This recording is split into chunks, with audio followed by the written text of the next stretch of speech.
வணக்கம் நண்பர்களே. இன்று மதுரை உயர்நீதிமன்றம் வழங்கியிருக்கிற ஒரு முக்கியமான முன் தீர்ப்பை தான் பார்க்க போகிறோம். இந்த வழக்கின் தீர்ப்பை 24/8/2023 தான் வழங்கியிருக்கிறாங்க.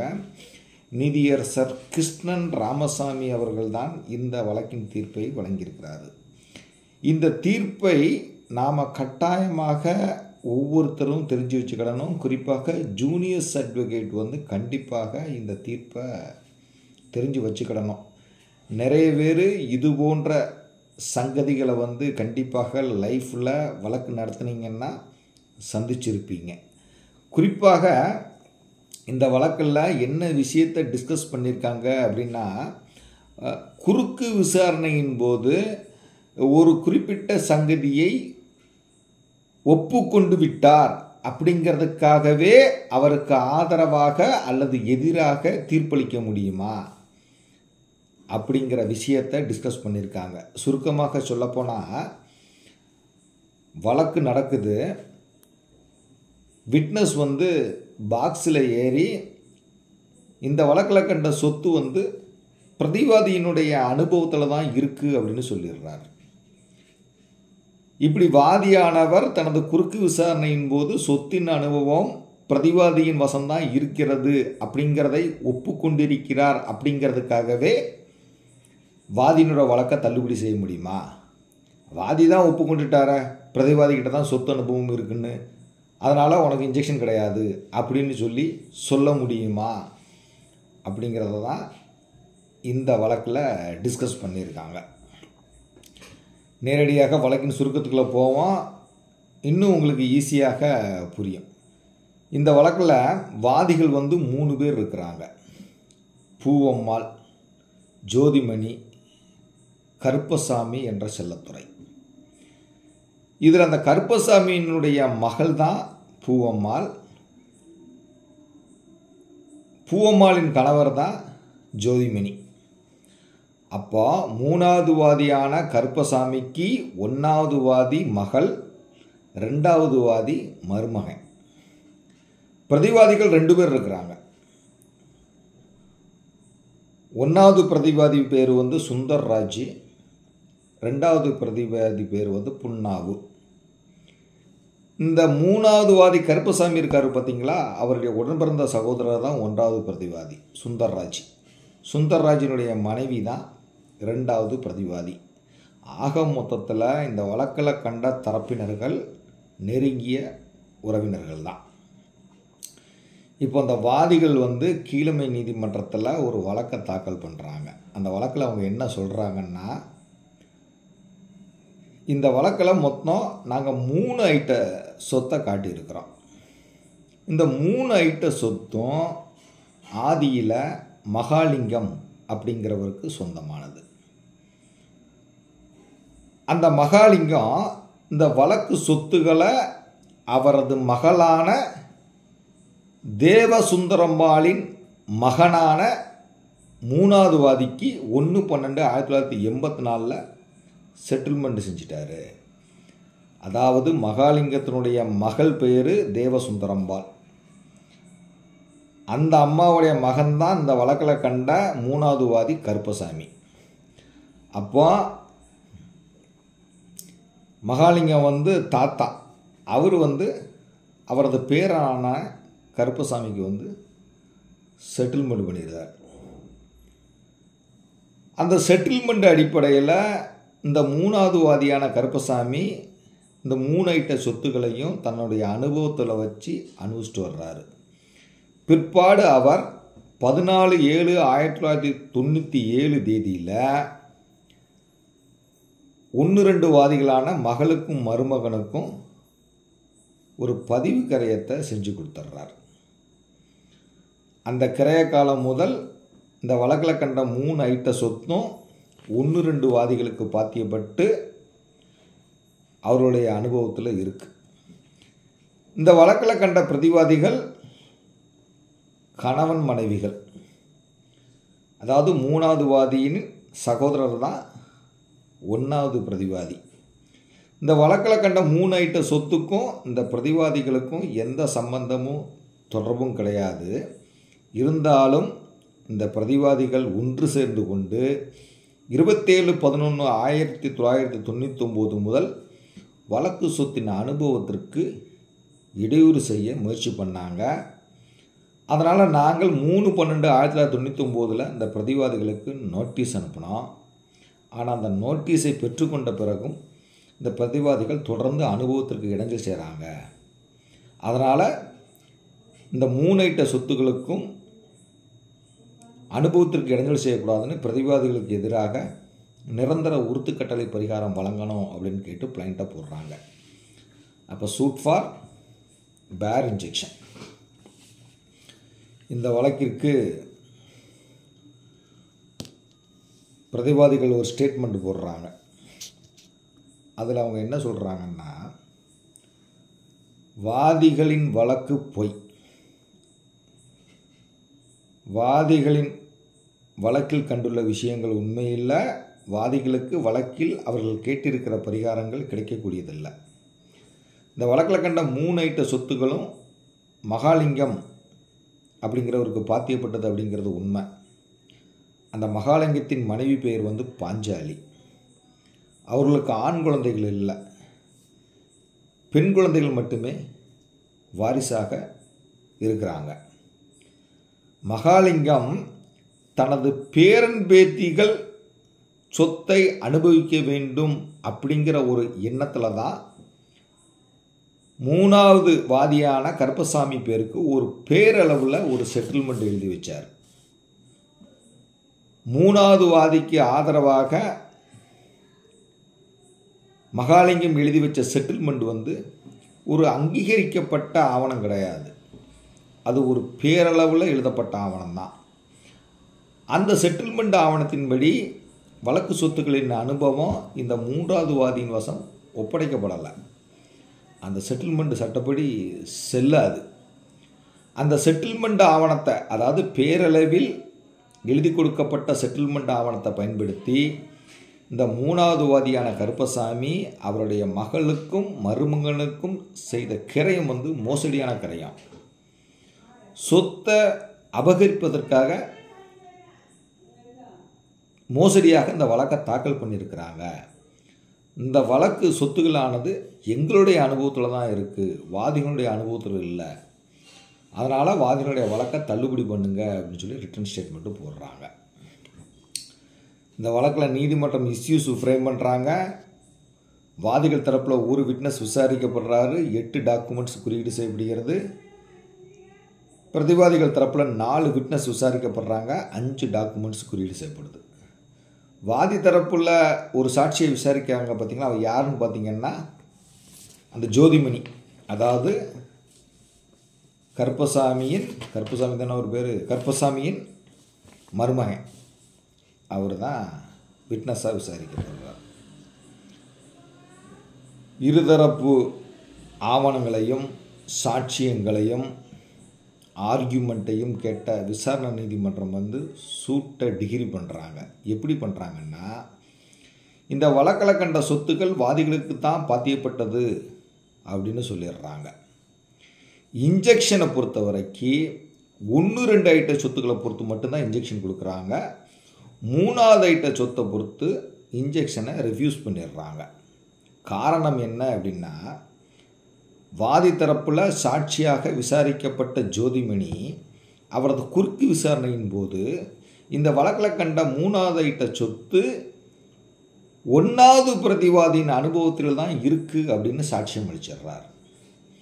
அவர் அளித்த சாட்சியத்தின் அடிப்படையில் 3வது ஐட்டத்தை சொத்தை பொறுத்து வாதிகளுக்கு இன்ஜெக்ஷன் கொடுக்க மறுத்துடுறாங்க. ஏன்னா அவரே 1வது பிரதிவாதி அனுபவத்தில் தான் இருக்குன்னு சொல்லிடுறார். அதனால் இந்த வாதிகள் வந்து 3வது ஐட்ட சொத்தை பொறுத்து மட்டும் நீதிமன்றம் பிறப்பித்த தீர்ப்பை எதிர்த்து மேல்முறையீடு பண்ணுறாங்க. பிரதிவாதிகள் தரப்பில் எந்த மேல்முறையீடும் செய்யலை. முதல் மேல்முறையீட்டு நீதிமன்றம் வழக்கு ஆராயிறாங்க. வழக்கு ஆராய்ச்சி என்ன சொல்கிறாங்க அப்படின்னா, வாதி தரப்பில் சாட்சியாக விசாரிக்கப்பட்டவர் கீழமை நீதிமன்றத்தில் சாட்சியம் அளிக்கும்போது மூணாவது ஐட்ட சொத்து ஒன்றாம் பிரதிவாதியின் அனுபவத்தில் தான் இருக்குது அப்படின்னு தவறாக சொல்லிட்டார். இந்த தாவா வழக்கானது கீழமை நீதிமன்றத்தில் 2000 ஆண்டில் தாக்கல் செய்யப்பட்டிருக்கு. ஆனால் அந்த சமயத்தில் இந்த ஒன்றாம் பிரதிவாதி சிறையில் இருந்திருக்கிறாரு. அப்படி சிறையில் இருக்கிறவர் எப்படி சொத்தின் அனுபவத்தில் இருக்க முடியும்? PW1 தவறுதலாக அனுபவத்தில் ஒன்றாம் பிரதிவாதி தான் இருக்காரு அப்படின்னு ஒப்புக்கொண்டிருப்பதற்காகவே இன்ஜெக்ஷன் வழங்க கீழமை நீதிமன்றம் மறுத்தது தப்பு. ஒன்றாம் பிரதிவாதி ஜெயிலில் இருக்கும்போது எப்படி அனுபவத்தில் இருந்திருப்பார் அப்படின்னு சொல்லி கன்சிடர் பண்ணி அப்பீலாக அலோவ் பண்ணிடுறாங்க. இதனை எதிர்த்து பிரதிவாதிகள் ஹைகோர்ட்டில் செகண்ட் அப்பீல் பண்ணுறாங்க. ஹைகோர்ட் முக்கியமாக ஒரு இஷ்யூஸும் ஃப்ரேம் பண்ணுறாங்க. என்ன ஃப்ரேம் பண்ணுறாங்க அப்படின்னா, இந்த பிரதிவாதிகள் மூணாவது ஐட்ட சொத்தின் அனுபவத்தில் இருப்பதை கீழமை நீதிமன்றத்தில் வாதிகள் ஒப்புக்கொண்ட பிறகு வாதிகளுக்கு ஆதரவாக முதல் மேல்முறையீட்டு நீதிமன்றம் இன்ஜெக்ஷன் வழங்கியிருப்பது சரியா அப்படிங்கிறத முக்கிய இஷ்யூஸாக ஃப்ரேம் பண்ணுறாங்க.